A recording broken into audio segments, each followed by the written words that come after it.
D S P Ghulam Dastgir نے سبز منڈی اور کسان منڈی کا دورہ کر کے ایشیا خوردنوش کی کوالٹی کو چیک کیا اور انتظامات کا جائزہ لیا۔ مزید دیکھتے ہیں ڈاکٹر قاسم عباس بلوچ کی اس رپورٹ میں۔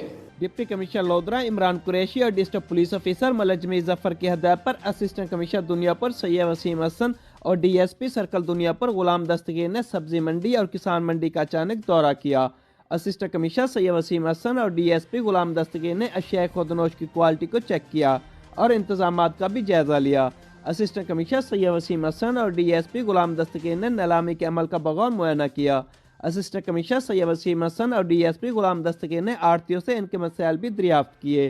اسسٹنٹ کمشنر سید وسیم حسن اور D S P Ghulam Dastgir کا اس موقع پر کہنا تھا کہ تاجر برادری صارفین کو سستی اور معیاری اشیاء کی فراہمی کو یقینی بنائے، ناجائز منافع خوری کی ہرگز اجازت نہیں دی جائے گی۔ کیمرہ ٹیم کے ساتھ ڈاکٹر قاسم عباس بلوچ، فراز نیوز، لودھرا۔